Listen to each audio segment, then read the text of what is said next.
अरे तुझे क्या पता है कि औलाद का दर्द क्या होता है? अरे टल्ली, अगर तेरा जनामा होता ना, फिर मैं देखती कि ये कोफ्ते तेरे हलक से कैसे उतरते, कैसे तुम नए जोड़ों की बातें करती। आखिर हो ना सौतेली, एक सौतेली, ऊपर से बच। अरे तुझे क्या पता है कि औलाद के बिछड़ने का क्या दर्द होता है? दफा हो जाए यहाँ से। अम्मा, यासिर ने हमारी निम्मो के लिए हाँ कह दी है। सच? अल्लाह तेरा शुक्र है, तूने ये खुशखबरी सुनाई। शायद इससे हम टल्ली का गम भूलने में कामयाब हो जाएं।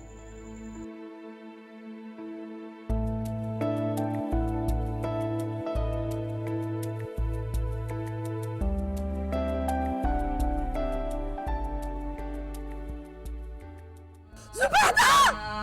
जुबैदा! या अल्लाह, ये क्या हुआ? जुबैदा! मैं तेरे बगैर जिंदा नहीं रह सकती। तूने मेरा सब कुछ छीन लिया, मेरा शौहर, मेरा बेटा, मेरी सहेली, मेरी एक ही तो सहेली थी। तुम जो कहोगे, जैसा कहोगे मैं करूंगी। मैं बिल्कुल वैसी बन जाऊंगी जैसे तुम कहो। फितरत कभी नहीं बदल सकती गुल। फितरत, आदत, जिंदगी सब बदल सकता है। अगर कुछ नहीं बदल सकता तो सिर्फ मेरी तुम्हारे लिए मोहब्बत मोहब्बत मोहब्बत, बस करो इस एक लफ्ज की तकरार को। मैं तंग आ गया हूं सुन सुनकर। अगर अगर मोहब्बत नाम की कोई चीज है भी तो मुझे आजाद कर दो गुल, प्लीज आजाद कर दो मुझे। मैंने तुमसे मोहब्बत करने के अलावा और किया ही क्या है? मुझे तो कुछ और आता भी नहीं है। ऐसे मत करो यार, से मैं मर जाऊंगी।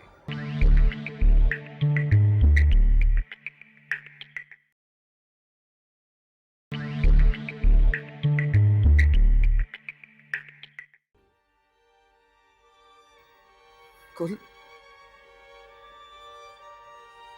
अगर तुमने अपनी मोहब्बत का तौक दोबारा जबरदस्ती मेरे गले में डालने की कोशिश की तो मैं जरूर मर जाऊंगा।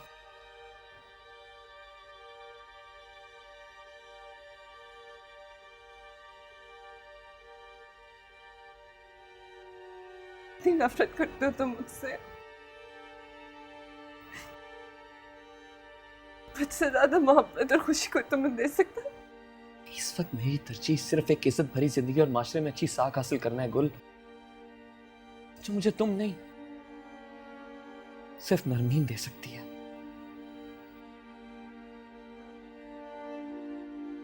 जिस तरह मुंह छुपाती आई थी वैसे मुंह छुपाकर चली जाओ यहां से। और दुनिया की नजर में भी तुम इस वक्त इद्दत में हो। आग लगा दूंगी मैं इस दुनिया को अगर हमारे दरमियान लेकर आए उससे। इतनी आसानी से मैं तुम्हें किसी और का होने दूं? क्या कुछ नहीं किया मैंने तुम्हें पाने के लिए, और वो बैठे बिठाए तुम्हें पाले। एक बात याद रखना यासिर, जो गुल आज तुमसे मोहब्बत की भीख मांग सकती है ना, वो कल मोहब्बत के नाम पे तुमसे जंग भी लड़ सकती है।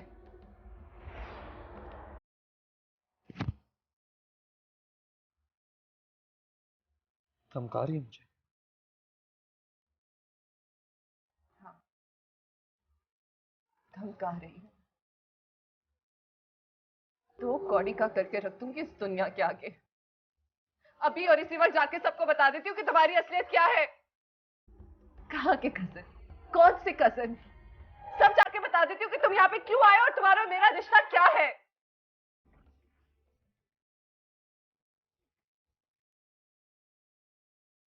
इतनी हिम्मत नहीं है तुम।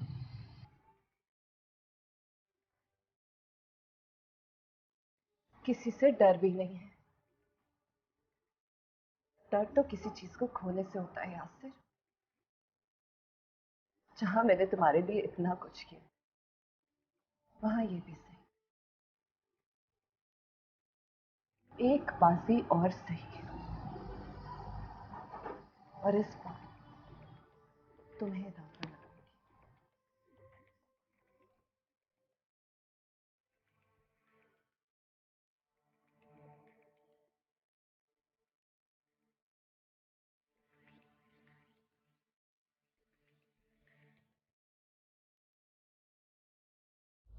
कान तरस गए हैं अच्छी खबर सुनने के लिए। मैं चाहता हूँ कि नरमीन के फर्ज से जल्द सबकदोश हो जाऊँ। मगर अभी तो बेटा हाँ हाँ, समझता हूँ कि घर में दो अमवात हुई हुई हैं और ऐसे मौके पे शादी के बारे में इतनी जल्दी करना आप लोगों को अच्छा नहीं लगेगा, लेकिन बहरहाल फ़र्ज़ है और फ़र्ज़ से जितनी जल्दी सबकदोश हो जाए आदमी उतना ही अच्छा है। ज़्यादा धूम धड़क्का नहीं करेंगे बल्कि सादगी से कर देंगे। एक ही बेटी है तुम्हारी मियाँ, और इतने दिनों बाद ये मौका आ रहा है, फिर न जाने कब आए। और तुम सर से बोझ उतारने की कर रहे हो। बेटी का तो सोचो, उसके भी कुछ अरमान होंगे। सगीर मियाँ, आप निम्मो के बारे में जो भी फैसला करेंगे ना, हमें कबूल होगा। जाने वाले तो चले गए, मगर जो रह गए हैं उनके अरमानों और खुशियों का ख्याल तो रखा जाए ना। मगर तुम्हें इतनी जल्दी काहे की है? कल तक तो निम्मो तुम्हारे लिए एक नन्ही सी बच्ची थी। मेरे समझने समझाने से क्या फ़र्क पड़ेगा? दुनिया का दस्तूर है। मेरी तो ख्वाहिश यही है कि मेरी बेटी हमेशा मेरी नज़रों के सामने रहे, लेकिन बहरहाल फ़र्ज़ है, उससे सबकदोश तो होना है, दुनिया का दस्तूर है। सच कहते हो बेटा, बेटी चीज़ ही ऐसी होती है, अपने घर में रहे तो सुकून रहता है। मेरी बेटी तो है नहीं, लेकिन गुल को ऐसे देख के ना कलेजा मुंह को आता है। अभी उसे दुनिया में देखा है क्या है? अभी तक उसके हाथों से मेहंदी की खुशबू फूटती है। उसके लिए कुछ ना कुछ सोचना होगा बेटा। अब यासिर आए ना तो ये बात उसके सामने रखना। कैसी बात? गुल उसकी अजीज़ा है और उसके मशवरे के बगैर उस दुखियारी का कोई फैसला नहीं कर सकता। मियाँ के जाने के बाद से चुप सी लग गई, लेकिन है तो उम्र के वो बहुत ख़तरनाक हिस्से पर ना। मैं तो कहती हूँ कि बेटा कि उसके लिए यहाँ वहाँ कहीं कुछ। गुल के बारे में आप दोनों को फिक्रमंद होने की ज़रूरत नहीं है, बल्कि किसी को भी फिक्रमंद होने की ज़रूरत नहीं है। कैसे नहीं है? मेका तो है नहीं उसका। अब ये हमारी जिम्मेदारी है। कैसे गुजारेगी वो पहाड़ी ज़िंदगी, वो भी अकेले? मैंने कहा ना, आपको परेशान होने की ज़रूरत नहीं है, अब वो अकेली नहीं है। मैंने गुल के साथ निकाह का फ़ैसला कर लिया।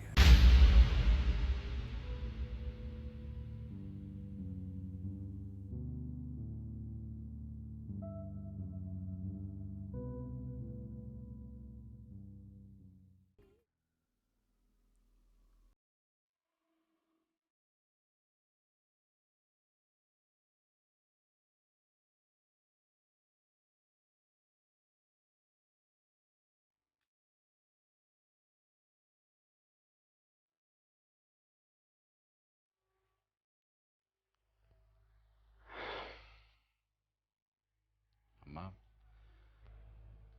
नाराज है? नहीं, बहुत खुश हूँ।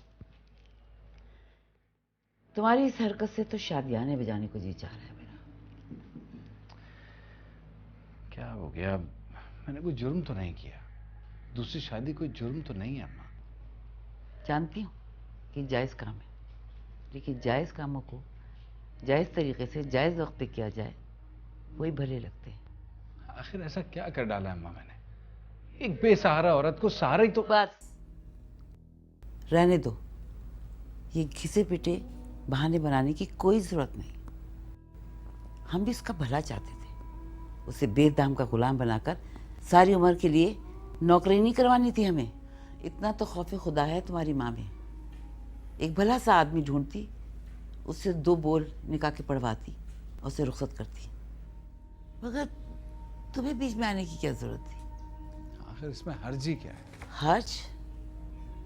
ना सिर्फ हर्ज था, बल्कि वो तुम्हारे साले की बीवी थी, और जब ब्याह के उस घर में आई तो इस छत के नीचे तुम्हारे साथ रहती थी। जिस हालात में टल्ली की मौत हुई है, तुम्हारी गुल से शादी लोगों को 1000 बातें बनाने का मौका देती। 10 बातें बनाई या 10,000, मुझे कोई फर्क नहीं पड़ता। मुझे पता है तुम्हें परवाह नहीं है। तुम्हें अगर माँ की परवाह होती तो तुम मान जाते। 3 दिन से सर फोड़ रही हूं, लेकिन तुम अपनी करके रहे। ये भी ना सोचा जो वक्त तुम्हारी बेटी की शादी का है, तुम्हारा अपना घर बसाना जगहसाई की वजह बन सकती है। कभी दुनिया के डरावे, कभी बेटी की शादी, कभी मरते हुए बाप से किया हुआ वादा। कब जीऊंगा मैं अपनी जिंदगी अम्मा? मैं अपनी जिंदगी कब जीऊंगा? माँ बाप के कहने पे ये गले में हार तो मेरे डाल दिया आप लोगों ने। और क्या करूं? 17 साल गुजारे इस जहन्नम के साथ मैंने, सुलगते हुए, जिसके साथ 17 मिनट कोई नहीं गुजार सकता, पागल हो जाए।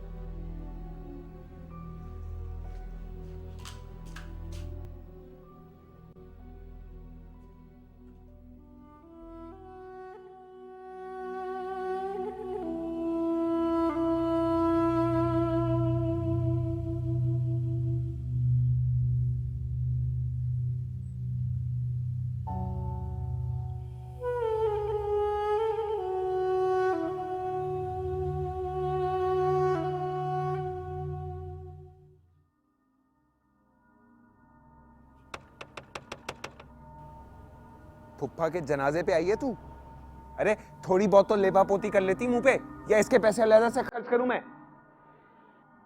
अरे जितने पैसे अपने ऊपर लगाएगी ना तू, उससे दुगना करके तेरे ऊपर लगाएंगे। धंधे पे जाने से पहले ना पार्लर का चक्कर लगाया कर।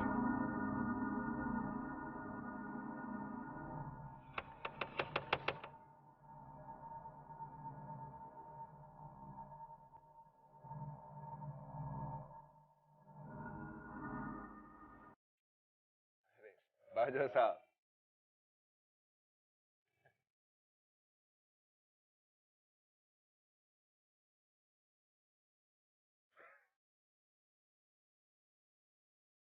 साजिद, एक आध बार तो महीने में गुंजाइश निकालता हूँ।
साथ ज्यादा देर ना रहे।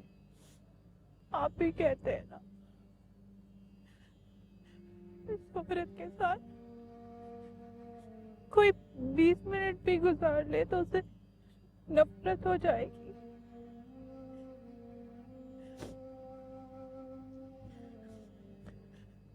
जब आपको पता था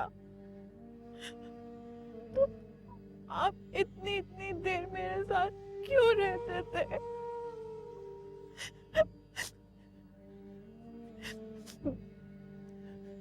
एक रात में तो ढेरों 20 मिनट होते हैं।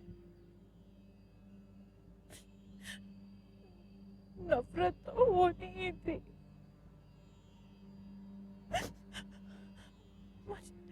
मुझे पहले पता होता तो कम से कम मैं आपसे दूर रहती, कम कम मिलती। आप मुझसे नफरत तो नहीं करते ना?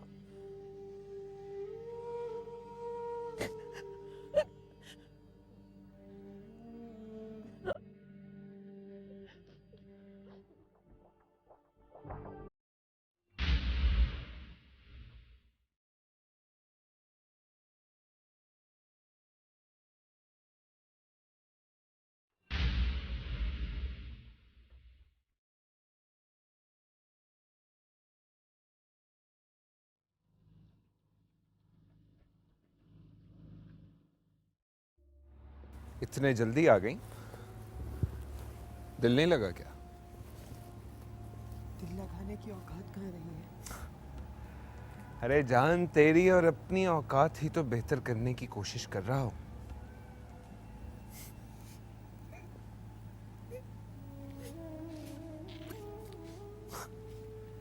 फिर वही रोना धोना। क्या हो गया? साजिद, तुम मुझे बख्श नहीं सकते।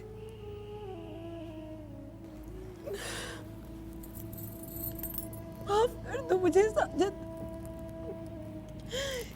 ये सब कुछ नहीं होता मुझसे। घिन आती है मुझे।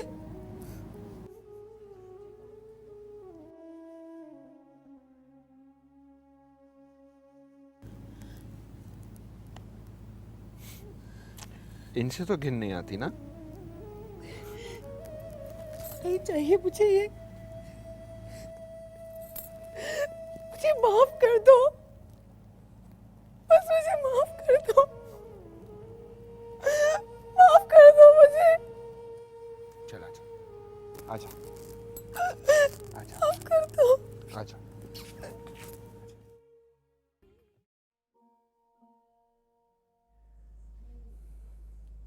तुम समझ रही हो ना मेरी बात? देखो,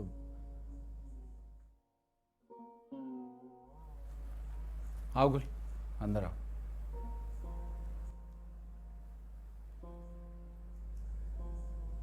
अंदर आ जाओ, ये तुम्हारा अपना ही कमरा है। नहीं, ये तो हमारा कमरा है। नहीं, गुल यहीं रहेगी अब। हमारे साथ? हम तीनों साथ रहेंगे? नहीं, मैं अपने कमरे में ही ठीक हूँ। आप पापा को परेशान मत करें। इस बेचारी को कौन परेशान करेगा? अपने आप को परेशान करने के लिए खुद ही काफी है।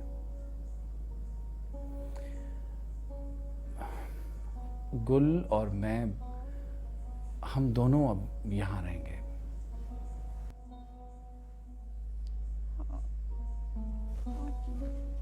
मैं? तुम टल्ली के कमरे में रह लेना, पूरा कमरा तुम्हारा होगा। अपना सामान भी अपनी मर्जी से सेट कर लेना।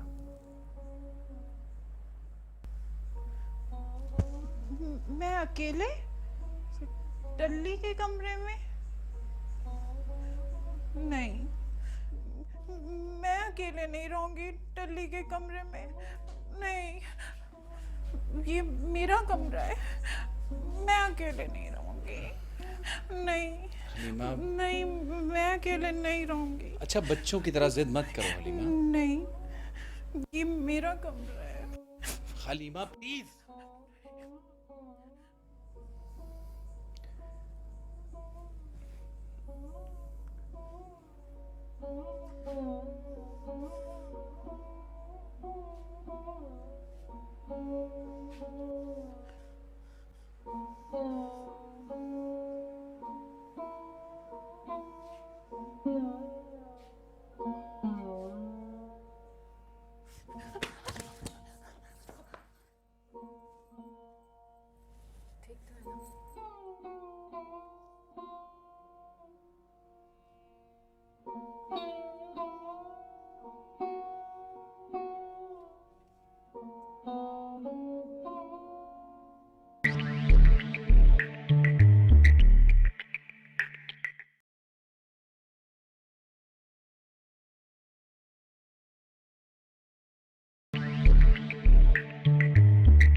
कैसी बातें कर रही हो जन्नत? अब तक तो बेटी के घर में ढीठ बन के बेगैरत बन के रह रही थी। भला उस दामाद का जो सास ने माँ समझकर इज्जत करता था, मगर अब तो वो रिश्ता ही नहीं रहा। मैं भी इतनी ढीठ नहीं हूं कि यही रह जाऊं।